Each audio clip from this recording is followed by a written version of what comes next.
अगर इनको कुछ होगा तो इसका खामियाजा इस सरकार को भुगतना पड़ेगा। मेरी बात को की जरूरत नहीं है कि ये हमसे आगे देश की सरकार से सवाल पूछने की जरूरत है कि वो इस डिक्टेटरशिप को क्यों कर रही है। जो शिक्षा मंत्री पैसा नहीं बचा सकता है, वो युवाओं का भविष्य कैसे बचाएंगे, इस बात का जवाब शिक्षा मंत्री को देना चाहिए। मैं फिर आपसे कह रहा हूं, ये आंदोलन युवाओं के भविष्य को बचाने के लिए, और मैं देश के हर एक युवा से कह रहा हूं, जब ये लड़ सकते हैं जिनको नौकरी नहीं चाहिए, जिनको पेपर नहीं देना, तो आप भी लड़ सकते हैं। इसे इतना बड़ा करो आंदोलन को, क्योंकि ये लोकतांत्रिक व्यवस्था है, ये संवैधानिक देश है। जब आंदोलन बड़ा होगा, मैं गारंटी से कहता हूं कि सरकार झुक जाएगी। हमने पहले भी सरकार को झुकते हुए नमन करते हैं, हमने सरकार को झुकते हुए देखा है।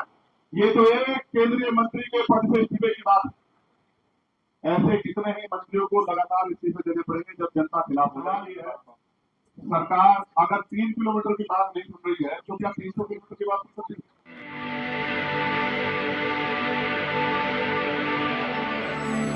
ये जंतर मंतर जहां तक दिखाई देता है, और जहां तक दिखाई नहीं देता उससे भी हमने कई बार जो है जन सैलाब से भरा यहाँ। लेकिन आज के आने के पीछे जो उद्देश्य है वो बहुत महत्वपूर्ण है। सबसे पहले तो मैं इस आंदोलन के साथियों का धन्यवाद करना चाहता हूं। जो आंदोलन में साथी बैठे हैं, हमारी बहनें, नौजवान साथी, प्यारे भाई, भैया करता हूँ, क्योंकि पिछले लंबे समय से वो लगातार लड़ रहे हैं, और इस तरह से लड़ रहे हैं कि जो नहीं भी सुनना चाहता उससे भी सुनना पड़ रहा है, जो नहीं भी देखना चाहता उसको भी देखना पड़ रहा है, और जो नहीं भी बोलना चाहता उसको भी बोलना पड़ेगा। मेरी बात को अभी याद रखना। जो आज चुप है, जो आज चुप है, उसको भी कल बीच में आके बोलना पड़ेगा। ये नौजवानों का इंतजाम है, और इसके साथ सोनम भाई जैसे क्रांतिकारी महान योद्धाओं का साथ है। ये जो आपके रेल वाले साथी हैं, ये हटेंगे तो बहुत आसान रहेगा, आप आओगे तो जरूर जाएंगे। मैं आपके उत्साह को समझता हूं, और ये उत्साह बना रहना चाहिए, ये उत्साह आगे बढ़ना चाहिए। प्यारे साथियों, ये जो शख्स हमारे बीच है, सोनम सर, पिछले लंबे समय से इस देश के लिए कई महत्वपूर्ण लड़ाई, लोगों को जगाने के लिए, लोगों को उनके अधिकार के प्रति जागरूक करने के लिए हम लोगों ने लड़ते देखा। और अच्छी बात यह है कि वो अपने लिए नहीं लड़ रहे हैं, ना उनको नौकरी चाहिए, ना उनको कोई पेपर देना, ना उनको कोई नौकरी चाहिए सरकारी, ना उनको कोई पेपर देना है। और अगर वो अपनी जान को दांव पे लगाने यहाँ बैठे हैं और हटाई से नहीं हट रहे, इस बात का इनकलाब, इस बात की चेतावनी हुकूमत को कि अब ज्यादा दिन तक उनकी डिक्टेटरशिप चलने वाली नहीं, उनको फैसला लेना पड़ेगा।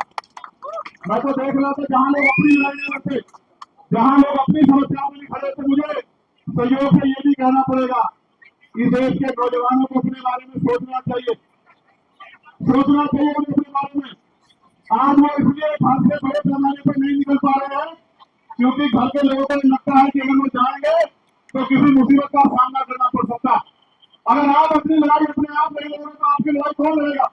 मैं पूरे धन्यवाद देता हूँ इस मंच को, वो हमारी बहनें, हमारे भाई जो कहते हैं वो बरसात के अवसर पे जो डटे हुए बारिश में, तूफान में, गर्मी में, सर्दी में। और मैं खुद आंदोलनकारी में जानता हूँ कि जब कोई आंदोलन करने निकलता है तो उसको किसी तरह का सामना करना पड़ता है, उसमें सवाल खड़े किए जाते हैं, उसकी नैतिकता को गिराने के लिए प्रयास किए जाते हैं, उस पर आरोप लगाए जाते हैं कि इनको फंड कहाँ से मिल रहा है, इनको सुविधा कहाँ से मिल रही है, ये इस पार्टी से ऑर्गेनाइज है, ये इस संगठन से ऑर्गेनाइज है। ये मैं इनको देख के क्या कहूँ, ये किससे ऑर्गेनाइज हो सकते हैं। ये तो नौजवान है, और नौजवान जब जब ऑर्गेनाइज होता है निजाम बदल जाता है। मेरी बात का याद रखना। जो आज चुप है उनको कल तय करना पड़ेगा। ये लड़ाई किसी दल की नहीं है, ये लड़ाई भारत के युवाओं की लड़ाई है, और जो लड़ रहा है उसको भी लोग देख रहे हैं, और जो चुप है उसको भी देख रहे हैं। लोग ये भी देख रहे हैं कि कौन खड़ा है और कौन सिर्फ जो है किसी नुकसान का इंतजार कर रहा।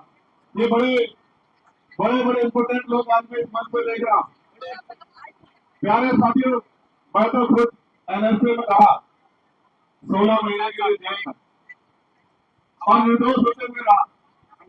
उसके बाद दिल्ली कई बार यहाँ प्रदर्शन करने आया तो रास्ते में बैरिकेडिंग लगा दी गई, बड़े बड़े पुलिस ने साइन बोर्ड खड़े करके तमाम तरह के प्रयास किए, डिटेन किए गए।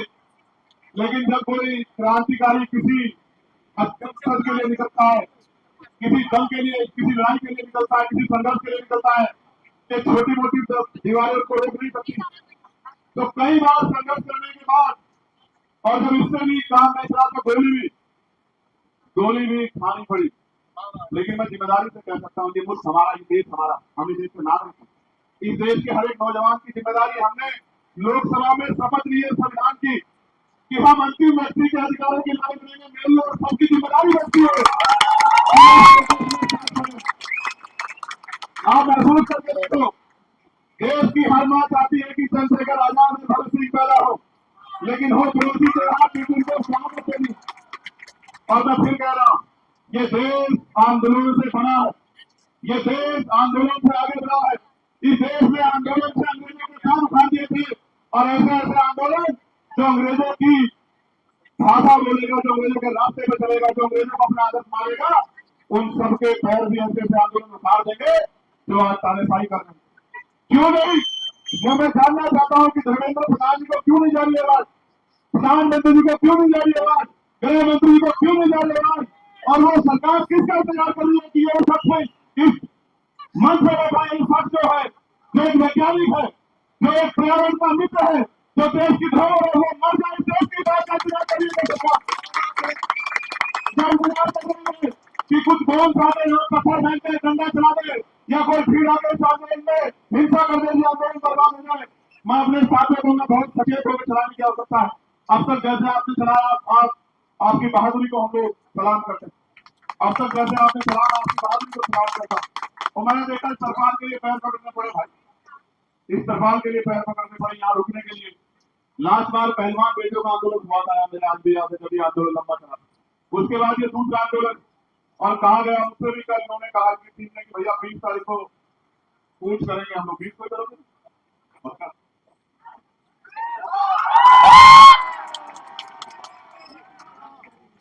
तो लिखो, नोट करो कि 20 तारीख को पूछ करेंगे। मेरी बात को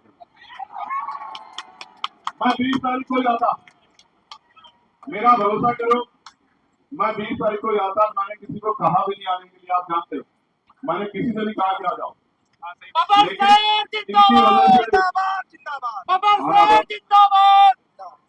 इनकी वजह से आना पड़ा। मैंने इनसे कहा कि जाओ, उनसे कहो कि वो अनशन त्याग दे, देश को उनकी जरूरत है, युवाओं को उनकी जरूरत है। और इन्होंने कहा कि वो तो नहीं मान रहे। मैंने इनसे कहा मेरा संदेश देना कि उनका भाई इनसे कह रहा है कि त्याग दो। तो संदेश दिया है कि नहीं, वो नहीं छोड़ रहे अनशन। तो मैं आज इनसे नहीं कहूंगा अनशन छोड़ो, मैं बिल्कुल नहीं कहूंगा। मेरे आज भी याद है जो शहीद आजम सरदार भगत सिंह जेल में थे, उनके पिताजी चले गए एप्लीकेशन लेकर अंग्रेजों के पास कि इनकी सजा माफ कर दी जाए। तो मुझे याद है शहीद आजम सरदार भगत सिंह जी के वो सब अपने पिता से जब उन्होंने कहा कि आज आपने मेरी पीठ में छुरा घोंपा है, जिनके खिलाफ मैं लड़ रहा हूँ, आपने उनके आगे कमजोर करने का काम किया, आज आपने मेरे आंदोलन को कमजोर किया, मेरे संघर्ष को कमजोर किया। तो मैं लड़ने वाला व्यक्ति हूं, मैं क्या संघर्ष कमजोर नहीं करूंगा। अगर इनको कुछ होगा तो इसका खामियाजा इस सरकार को भुगतना पड़ेगा। मेरी बात को याद रखें, हमें इनको बनाने की जरूरत नहीं है कि ये अनशन त्यागे। देश की सरकार से सवाल पूछने की जरूरत है कि वो इस डिक्टेटरशिप को क्यों कर रही है। जो शिक्षा मंत्री प्रेशर नहीं बचा सकता है, वो युवाओं का भविष्य कैसे बचाएंगे, इस बात का जवाब शिक्षा मंत्री को देना चाहिए। मैं फिर आपसे कह रहा हूं, ये आंदोलन युवाओं के भविष्य को बचाने के लिए, और मैं देश के हर एक युवा से कह रहा हूं, जब ये लड़ सकते हैं, जिनको नौकरी नहीं चाहिए, जिनको पेपर नहीं देना, तो आप भी लड़ सकते हैं। इसे इतना बड़ा करो आंदोलन को, क्योंकि ये लोकतांत्रिक व्यवस्था है, ये संवैधानिक देश है। जब आंदोलन बड़ा होगा, मैं गारंटी से कहता हूं कि सरकार झुक जाएगी। हमने पहले भी सरकार को झुकते हुए देखा। किसानों की शहादतें याद करते हुए मैं कहना चाहता हूं, किसानों को नमन करते हुए हमने सरकार को झुकते हुए देखा है। ये तो एक केंद्रीय मंत्री के पद से इस्तीफे की बात है। ऐसे कितने ही मंत्रियों को लगातार इस्तीफे देने पड़ेंगे जब जनता खिलाफ हो जाएगी। मेरी बात को कुर्सी तो है, धर्मेंद्र प्रसाद जी को मैं कहना चाहता हूँ तो भाई कुर्सी तो है, आपका जनाजा बुरा ही है। अगर कुछ कर नहीं सकते तो छोड़ क्यों नहीं देते, क्यों की बच्चे लगे आगे ये खलल डाल सकते। एक बार जो कह दिया जाए वो माना जाए, उसके बाद दोबारा कहना पड़े तो ये अनुशासन के बाहर। वाह क्या बात। अगर आप कुर्सी पे बैठ के कुछ कर नहीं सकते, देश के युवाओं का भविष्य नहीं बना सकते, तो आप कुर्सी छोड़ क्यों नहीं देते सर, क्यों चिपक के बैठे हो? जब देश के युवाओं को आप ये सब शिक्षा मंत्री चाहिए नहीं है तो काहे को चिपक के बैठे हो? सवाल ये है, सरकार अगर 3 किलोमीटर की बात नहीं सुन रही है तो क्या 300 किलोमीटर की बात सुन सकती है? सरकार सुनना नहीं चाहती है, सरकार सुन के इग्नोर करती है जवाब दो। उनको लगता ये है कि ऐसी अपील चाल रखी है लोगों ने, कितने काम करना, ये सच भी है, ये सच भी है। मैं बहुत गर्वी बात कह रहा हूँ, जिनके बच्चों के लिए जहाँ लड़ा जा रहा है वो माँ बाप घर में इसलिए बैठे हैं कि उनके बच्चों से कुछ सवाल उनके बच्चों के फ्यूचर से ना आए। आपके बच्चों का फ्यूचर है ही कहाँ भाई? पैसे वाले लोग पेपर लीक करा लेंगे, जिनके जो पावर सेक्टर से जुड़े हुए लोग हैं उनको पेपर पहुंच जाएगा, तो किसको नुकसान होगा? उसी को ना जो मेहनत करता है, वो किसी भी जाति का हो, किसी भी धर्म का। तो ये फिर न्याय प्रिय अवसर की समता निष्पक्षता कहाँ बची? मैं तो उन बहादुर बहनों का भी धन्यवाद करता हूँ, उनके हौसले का भी धन्यवाद करता हूँ। जहाँ नौजवान घर में बैठ के रील देख रहा है, वहां मेरी बहादुर बहनें आंदोलन करने का कैसे धन्यवाद। 30 तारीख को आओगे नहीं आओगे बताओ?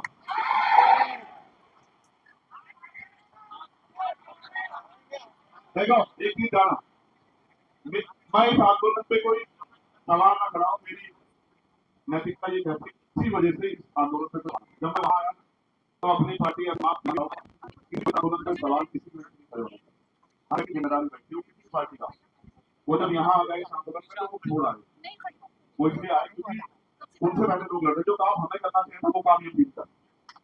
ये हमारी जिम्मेदारी, हम कभी नहीं खा रहे, हमें लोग वोट कर रहे हैं, हम लोगों के बीच जा रहे हैं, ये हमारी जिम्मेदारी। इसलिए मैं तो आ जाऊंगा, और मैं तो फिर कह रहा हूँ, मैंने उस दिन भी कहा मिनट में जब मैंने उनकी हालत देखी कि मैं तो बैठ जाऊंगा। मैं बैठ गया तो फिर ये सरकार को भारी हो जाएगी, क्योंकि अगर मैं बैठूंगा तो जितना यहाँ ये इसका पूरा क्षेत्रफल है, इतने लोग तो रात तक आ जाएंगे, और एक जिले के नहीं आएंगे, एक प्रदेश के नहीं आएंगे, जिसको खबर है कि भैया वहां है वो आ जाएंगे सब लोग, आप समझ गए। लेकिन ये आंदोलन पीसफुली चलता रहे, मैं इस आंदोलन से अपनी नौकरी से मैं चाहता हूँ। ये तो वैसे भी फंडेड लोग हैं, कहाँ से फंडा है आपको? पाकिस्तान से 100 से आ चुका है, पाकिस्तान से आ चुका है, कहाँ से? हर जगह से आ चुका है, वो भी आ जाएगा। देखो सुनो, ये पाकिस्तान लगा पहला, फिर ये जोर शोर से इनको फंड खा रहे हैं, फिर ये CIA के एजेंट से इनको बात वहां से चल रहा है, अभी और रहेगा। पहले वो हिंदू मुसलमान जैसे वो भी यहाँ करके देख चुके लोग, धर्म विरोधी सब कुछ करके। लेकिन सवाल ये है कि लड़ किसके लिए? इनमें से कौन सा ऐसा जिसका पेपर लीक हुआ? क्या जरूरत है इनको आने की, क्या जरूरत है इनको खड़े होने की? इनके घर वालों को नहीं लगता क्या उनकी जान कीमती नहीं है? क्या वो आपके लिए लड़ते लड़ते सही हो जाए कोई ना आप जाओ? आपको याद है सरदार भगत सिंह क्यों फांसी का फंदा टूटना चाहते थे? उनको ऐसा लगता था कि मेरे जाने के बाद लोग जाएंगे, और यही जिद करके कौन सा बैठा। मैं आपसे आग्रह करूंगा सर, 20 तारीख को आप हम लोग जितना बड़ा प्रोटेस्ट आप चाहोगे उतना बड़ा करेंगे, मतलब 20 तारीख को आप हमारे भी मान लेंगे। आप आदमी कितनी 20 तारीख को प्रोटेस्ट हुए आपको बताओ, यहाँ से वहां तक संसद का कार्य आप जो कहोगे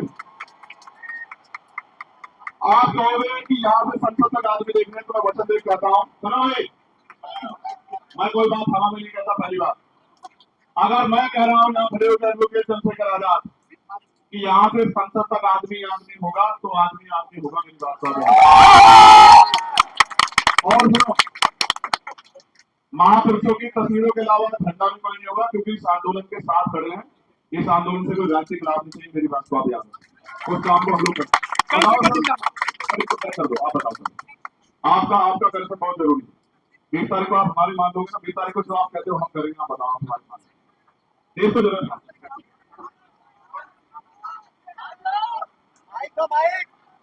आप 20 तारीख को हम कर रहे हैं। आप चाहते हो 20 तारीख को हम लोग जीत जाए? आप बताओ पहले, मैं क्या चाहता हूँ? मैं चाहता हूँ ना, हमें हमारा जो मजबूत लीडर भी हमारे साथ है, खड़े रहे, डटे रहे।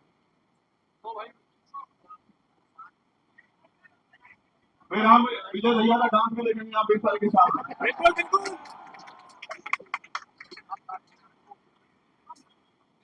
अगर हमारा प्रोटेस्ट सफल हो गया तो फिर आप शाम में हमारी बात मान लो, पक्का? मुझे डांस करके दिखा दो सामने। देखो 20 तारीख को प्रोटेस्ट होगा, तो प्रोटेस्ट होगा, और ऐसा प्रोटेस्ट होगा कि पिछले 10, 12, 15 साल में तो ऐसा प्रोटेस्ट दिल्ली में नहीं हुआ। कारण क्या? कारण क्या? ये जिनके लिए लड़ रहे ना, उनको भी नहीं पता कि उनके लिए लड़। यहाँ तो मीडिया बहुत कुछ तय कर देता है। वो सुई के बराबर इस आंदोलन में इनके मन का खोल ढूंढ रहे हैं। वो ये चाहते हैं एक इतना सा इनके खिलाफ कुछ मिले जिसको वो बता सके कि ये आंदोलन एंटी नेशनल, ये भारतीय संवैधानिक व्यवस्था को डिस्टर्ब करने के लिए किया जा रहा है। मैं यही पल पड़ा हूँ, यही संघर्ष किया। मैंने डीयू के बच्चों को चलती लाठियां भी देखी, मैंने डीयू के बच्चों को चलती लाठियां भी देखी, मैंने यहाँ एनआरसी से लेकर तमाम आंदोलन देखे, और मैंने खुद बताया मैं निर्दोष होते हुए 16 महीने जेल में रहा। जब मुझे बेल मिली तो मेरे ऊपर एडमिशन लगा दी रात को 2:30 बजे। हम भरोसा करते हैं लोकतांत्रिक व्यवस्था में, संवैधानिक व्यवस्था में, अपने जो गवर्नमेंट के इंस्टीट्यूशन है उनमें भरोसा करते हैं। हमें लगता है अगर कोई नहीं सुनेगा तो कोर्ट नहीं, तो जब कोर्ट से बेल मिलती है तो फिर एडमिशन लग जाता है। कहाँ जाएंगे हम लोग? हम यही आंदोलन कर सकते हैं। हम जिनको लगता है आंदोलन से कुछ नहीं होता, मैं आपको फिर कह रहा हूँ, 2 दिन पहले हम लोग मिले थे, मैंने इनसे कहा था कि आप वहां की बात होगी, बहुत कुछ होगा, बहुत कुछ होगा, बस आप डरे। और मैंने इनसे कहा कि 20 साल तक डरे रहना। मैं प्रार्थना करता हूँ महापुरुषों से, कुदरत से, प्रकृति से, कि वो 20 तारीख तक इस आंदोलन को और मजबूत करे, स्वस्थ रखे, क्योंकि 21 तारीख की सुबह बहुत सुनहरी होगी भारत में। मेरी बात समझ इस मन से कहना चाहता हूँ कि जो घर में चुप है, सो रहा है, या जानबूझ के सोने की एक्टिंग कर रहा है। एक बहुत बड़े चिंतक ने कहा कि कुछ लोग सिर्फ इस वजह से नहीं लगे कि कहीं वो मरना है, लेकिन सच यह है कि एक दिन मरना था, चाहे लड़कर मरो और चाहे डरकर, चाहे मुकाबला करके सामना करो, चाहे हार मान के बैठो, और मान लो तो हार और ठान लो तो जीत। और सिर्फ सातों का उनका मौत नहीं होती, जिनका जमीन मर जाता है वो भी मर जाता है। ये पूरा लोगों का मंच है, मैं इनको बधाई देता हूँ। हम और हमारी पूरी टीम आपके साथ है। जो यहाँ से मुझे आज सुनेगा, मैं निरंतर नहीं भेजूंगा ना, मैं फेसबुक के जरिए आपसे अपील करूंगा। 20 तारीख को मैं यहाँ मिलूंगा, पार्लियामेंट करेंगे। मैंने भी कोई कमिटमेंट किया, मैं तेरी जा रहा था तो पुलिस के भाइयों ने मेरा बड़ा सम्मान किया, मेरी शर्ट फाड़ दी, तो मैंने वादा किया था कि 20 तारीख को मैं वो छोटी शर्ट को पहन के देश की पार्लियामेंट में जाऊंगा, बताने के लिए, ये बताने के लिए कि मुझे लाठी लगी है या मेरी शर्ट फाड़ दी गई है। जब हम संघर्ष करने जाएंगे तो मिठाई तो मिलेगी, लेकिन बताने जाऊंगा कि सत्ता कितनी तानाशाह होगी है। वो 3 किलोमीटर के आवाज को भी नहीं सुनती और 300 किलोमीटर के आवाज को भी नहीं सुनती। और हमें भरोसा है देश की महान न्यायपालिका पे कि वो हमारे दर्द को सुनेगी। एक दिन पहले पेपर लीक की खबर आती है, जब बच्चा अपना पूरा मन बना के हिम्मत करके पहुंच गया सेंटर पेपर देने के बाद, और जब वो खबर आती है तो वो ऐसा हो जाता है उसको जैसे कि शरीर की हिम्मत टूट गई। और मैं मेरे आज भी याद है ना, पेपर के समय हम लोगों ने भी बहुत पेपर दिए मुझे, तो रुकने की जगह ढूंढते थे किस यहाँ रुकेंगे। किसके यहाँ खाना खाएंगे, दूसरे शहर में जाना मिडिल क्लास परिवारों के लिए गरीब बच्चों के लिए आसान हो रही। और जब जा रहे हैं तो पता लगा पेपर लीक हो गया या घोटाला हो गया। आप समझो ना क्या कर रहे हो आप देश के साथ। और भी देश में 94,000 स्कूल बंद हो गए पिछले 10 साल में, और लाखों की संख्या में शराब की दुकानें खुल गई हैं। और जहाँ टीचर को आदेश देना था कि भूसा इकट्ठा करके लेके आओ, क्योंकि गौशाला में गाय भूखी नहीं रहनी चाहिए। मैं मानता हूँ गाय भूखी नहीं रहनी चाहिए, सरकार के पास बहुत बजट है, लेकिन टीचर इसलिए नहीं कि भूसा इकट्ठा करे, उसको बच्चों का भविष्य बनाना। क्या मजाक कर रहे हो? ये कैसा देश बना दे, ये क्रांतिकारी सबको बना रहे। ये बाबा साहब अम्बेडकर द्वारा लिखे गए संवैधानिक मूल्यों का भारत इसके लिए साथ दीजिए। बहुत चिंता का सवाल, बहुत चिंता का सवाल है। मैं बड़ी पीड़ा के साथ कहना चाहता हूँ, 20 तारीख का आंदोलन हम लोग खुशी से नहीं, नौजवानों के भविष्य को बचाने के लिए करेंगे। और मैं ये भी आपसे वादा करता हूँ, मैं कोशिश करूंगा 24-25 में मेरे कार्यक्रम लगे हैं मुझे अपने आंदोलन को भी आगे बढ़ाने के, लेकिन 20 तारीख के बाद हर रात मेरी नहीं बदलगी। मैं आपको इस बात का विश्वास। क्या बात, क्या बात। और ये उन लोगों के लिए संदेश है मेरा, जिनको लगता है कि आंदोलन में कम लोग आते हैं, आंदोलन छोटा है, आंदोलन को आंदोलन सिर्फ नाम कर रहा है। तो 20 तारीख के बाद, 20 तारीख तो आपकी, 21 तारीख हमारी। मैं पार्लियामेंट जाया करूंगा यहीं से, वापिस नहीं आया करूंगा, फिर यहीं से पार्लियामेंट जाया करूंगा, फिर वापिस नहीं आया करूंगा। यहाँ भी लड़ा करूंगा, वहां भी लड़ा करूंगा। मैं एक नौजवान हूँ, मेरे पिताजी प्राइमरी स्कूल के हेडमास्टर थे, मेरी माँ हाउस वाइफ थी। मैं नौजवान हूँ, भी बेरोजगार नौजवान के दर्द को समझता हूँ। और अभी मैं उस पर वो क्या है, अगली 5 साल वाली है ना, 5 साल वाली तो मैंने 5 साल के रोजगार में, मैं 5 साल के रोजगार में, ठीक है, मगर वो मेरे लिए रोजगार नहीं, वो संसद का वो मंदिर, वो इस देश का भविष्य तय करता है, वो इस देश के हर एक व्यक्ति की रक्षा करता है, उसके अधिकारों की रक्षा करता है, वो इस देश की अच्छाई के लिए, देश की तरक्की के लिए कानून बनाता है। मगर मैं तनख्वाह लेता हूँ गरीबों की जनता के टैक्स को पैसे, तो मैं उसके प्रति जिम्मेदार हूँ। तो ये गौरव थे मेरठ में, इनको पता आंदोलन तो आंदोलन की तरह ही होगा। मैं आप सबका नाम पहुंचने को धन्यवाद करता हूँ। एक आग्रह मेरा है, उधर मत जाना।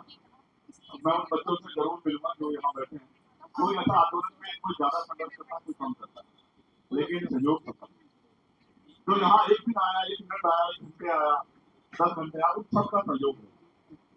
हर कोई आदमी अपना योगदान दे रहा है, किसी का कम, किसी का ज्यादा, सब जिम्मेदार है, आंदोलन सबका है।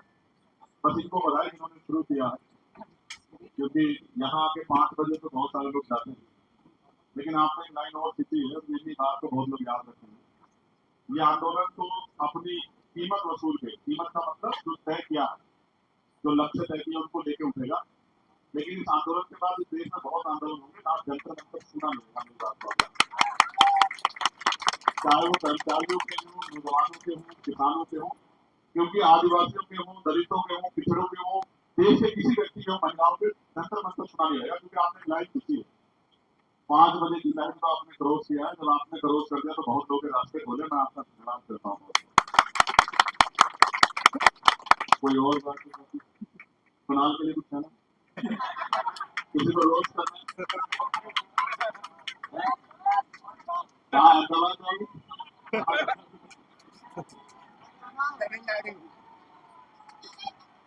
देखो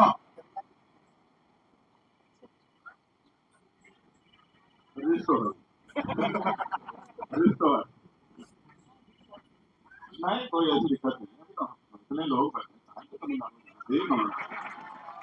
जब तक इस देश का संविधान हमारे साथ खड़ा है, जब तक इस देश का संविधान जिंदाबाद है, मजबूत है। बाबा साहब ने कहा था आदमी भूखा रह सकता है, आसमानी टोपी नहीं रह सकता। जब तक नौजवानों में स्वाभिमान, सम्मान है और उसको पाने की चाहत है, अपने अधिकारों की रक्षा करने की चाहत है, तब तक थोड़ा ही बदलना। तब तक तो ऐसे कितने शासन आएंगे, कितने धूल चाटेंगे, कितने जाएंगे, कौन कौन परमानेंट है यहाँ, कौन परमानेंट है? तो आती जाती रहती है, जिसके घमंड में हो, जिसके घमंड में कुचल रहे हो। क्यों नहीं सुनाई दे रहा?